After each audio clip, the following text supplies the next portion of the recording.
Welcome to the Leo MonWell Podcast, where we talk about all things health, wellness, and success. Today, on this episode, I have a very special guest. And we go way back. We know each other for like 8 years. And I'm excited to have him introduce himself and get to know a little bit more about him. I know it, and I want the world to know it too. Who are you? I am Tirrell Wilkerson. Yeah. Going for Ty for short? Ty for short. I go by Ty. So, what is the most important thing for the world to know? To open this conversation up about Tirrell Wilkerson. What do you want to share with them? What is at the North Star of your identity? Faith is at the North Star of my identity. Family, friends, community. I love that. And it sums it up. So repeat that for me. So faith, family, and friends, or loved ones. I can group them together, and then community. What's the difference between the second one, loved ones, and community? Loved ones, I would say, I love everyone, just as them being them, human nature, human beings. But loved ones, family, they fall in a closer circle. They're more tighter knit, very, a little bit more connected to me. Community is where I may work or play, and this is where I connect with them through services, whether it's volunteering, saying good morning, how to do, things of that nature. So that's how I kind of separate community and loved ones. So don't you have a master's degree focusing on community development? I do. What is that? So pretty much community development, you're being aware of your community. You typically try to find out what's going on with the community and the forms of needs, highlights, purpose or history. For instance, when I was working on my master's degree, there was a street, maybe 2 streets up from FAMU. It's called Holden, and Holden in certain areas in that community, for lack of better words, we call that the Hostro area. Okay. And so that community kind of brought me in. I understood when I started working on working towards my master's that this was a community. This was a population I wanted to serve because, one, they were already discarded. Mm-hmm. Yep. And 2, just because the world discards you doesn't mean that other people will want to discard you or you feel, rejected. So that's community. We can get very technical with it, but in a nutshell, I feel like, to me, I'm kind of like Paul. I speak to you on 3 levels or many levels, and I try to speak to people on just surface levels. Mm-hmm. We know the falutin words because of our degrees, our such and so forth. But when you talk to a person on an everyday basis, which to me is just even how I speak to my students, I want to speak to you on a level in which you understand so that you can receive me. Because if I speak below you, you're going to think I'm insulting you. And if I speak above you, you're going to think who you think you is. But community, or urban community or community development is really being connected, understanding what the community needs, and then helping them advocate. I love that because you're empowering. Yes. You're uplifting. Yes. Right? And so, did you say FAMU? Of course, a rattler all day. Okay, so isn't that HBCU? You know it all day long. Okay. And tell me what an HBCU is for my audience. When people say HBCU, they automatically say Black excellence. And they say Black excellence because you are standing on the shoulders of giants. That's one of our, and we are. You're standing on the forefathers, the foremothers, the people that came before you, the trailblazers, all these people. You stand on their good deeds, their good works, their vision or their legacy. But when I think about Black excellence, I think about those that we also don't loop in. And that's Big Mama. Yeah.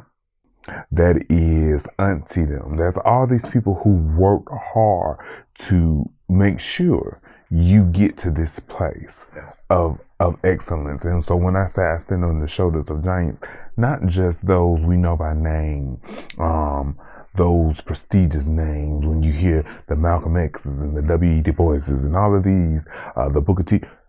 I also mean my mama and my grandmama and my friends and the people, because where I am, I didn't get along.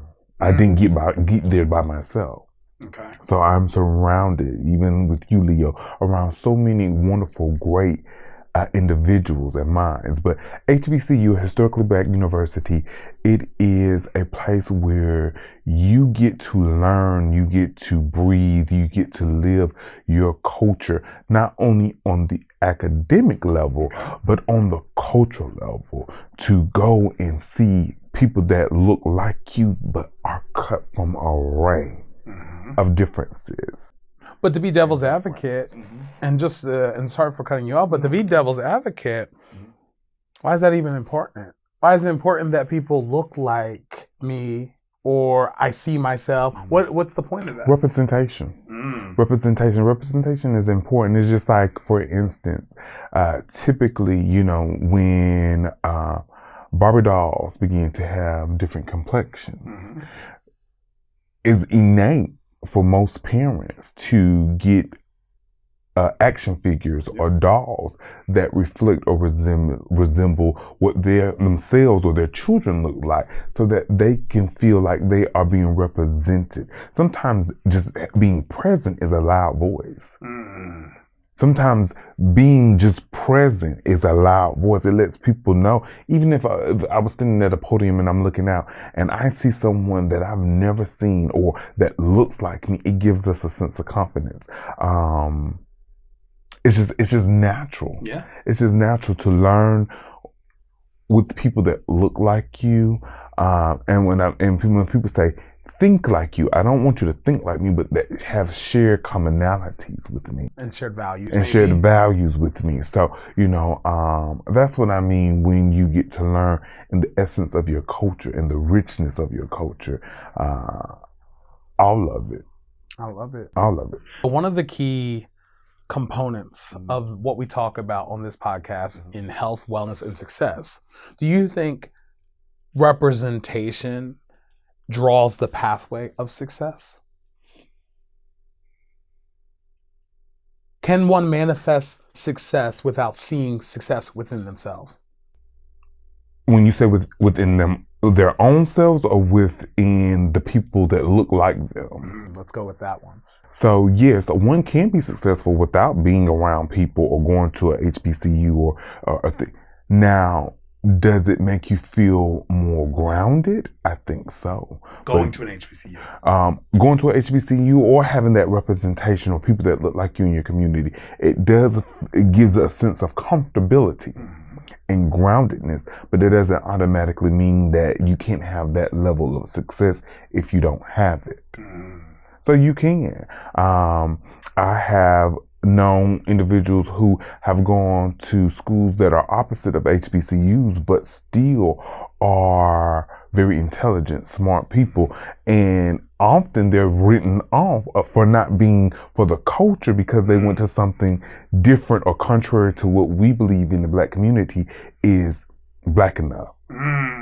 You know, so we can't base the race card or the Black card based on our limited understanding of Blackness, because Blackness is everywhere and it's in many different things. So not just at HBCUs. And when we say representation, we always think about representation, but in the essence of going to a school or being in a job that has people that look like us. And is that amazing? Does it feel good most of the time? Yes, it does. But excuse me, do we look at representation when we have people that look like us in rooms that have people that don't look like us? That is still representation. So even though the room might not be composed of us, but we play key roles in that room, you're saying that's important. That's important too. That's important. It's important to have your own table. It's important to have people in place that looks like it's been barricaded to us. And it's good to have a organization, school, business, or what have you, that looks like all of us. All of them are key components. And when we minimalize a person in different spaces, indeed, we are minimalizing ourselves. Because why can't he be there? Why can't we have our own table? Why can't it? Yeah. I mean, when I think about success, right? When I think about the real core of success, it's never about sharing what is on the table. It's about creating a new one. Right? Because there's always this table right here, for instance, there's always going to be a limited capacity here. So how can one truly be successful on this table? Not everyone can be. Once it gets too full, it's going to push people off. So this dynamic, this circumference is inevitably going to create failure, right? But I have the ability and the knowledge to create a second table, giving people opportunities and bridges over to that and starting over again. New opportunities, new growth. And so tell me how you find success. Tell me how you create tables and open doors when they do not exist. Number one is prayer for me. So that is a big thing when I feel like a door needs to be a door that I want to be open, but doesn't mean that that door that I desire to be open should be open. So prayer is important for me because it helps me discern. Because sometimes we want to knock down and beat down doors that have been locked, sealed, shut for a reason. So sometimes it's okay to be rejected, and I don't think we like rejection. No one likes rejection. So when someone tells you that you can't sit with them, what we do? What? I'll show you that I'm gonna sit right at this table.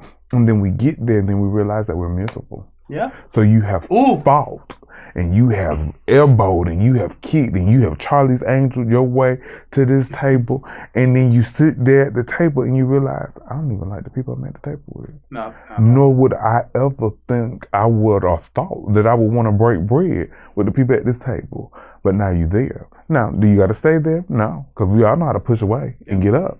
But just think about it. Sometimes you're not meant to be at that table. So it's okay to create new spaces. I love it. And as we come to the end of this podcast episode, I have a question to ask you. It's important, and I would say, and correct me if I'm wrong, but discernment, right, is important to everybody, but it's really important to people of faith, right? I feel like it's constantly referenced in the way people speak, preach, talk about a spirit of discernment or like how we discern. Is there something you could leave the audience with when they can discern fact from fiction, good from evil? How can you give them any type of North Star or miniature compass that they could use to help them? Quietness and chaos is important. Quietness and chaos? In chaos. Quiet in chaos. Because typically anything that makes you feel anxious, anything that ushers you to make a rash, or that might not be good for you. If something or someone does not allow you the time to process, to dissect, to really get understanding, and above all things get understanding, because how can we walk in agreement if we're not on one page? How do we walk in agreement if I don't understand you? Because if you speak in Spanish, I'm speaking English, and I don't understand Spanish, we're not in agreement because we ain't making no connection. So when I say discernment, when we say discernment, it is understanding how to differentiate. And sometimes that is just sometimes being still, because the world around you is always busy. It's always loud. It's always pushing something on you. Sometimes you have to separate, still yourself, and really process. And discernment is not just, oh, I'm waiting for this voice. Sometimes some people do hear a still voice, but sometimes discernment is prioritizing and organizing. What is important? Do I really need to do this right now?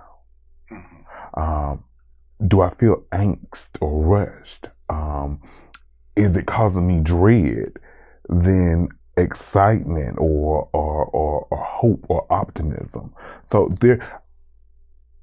the spirit or the different inner workings in us, if we are in tune to them and we listen to them, they typically will lead us the right way.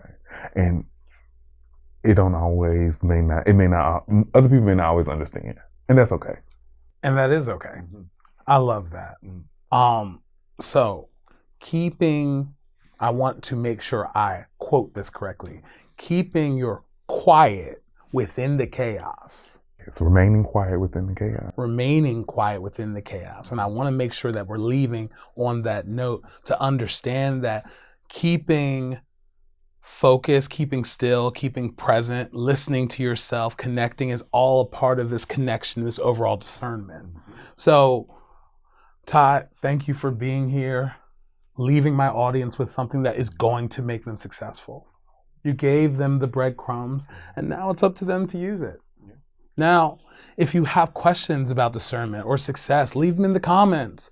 Write me a message, follow, subscribe, stay connected, keep the conversation going.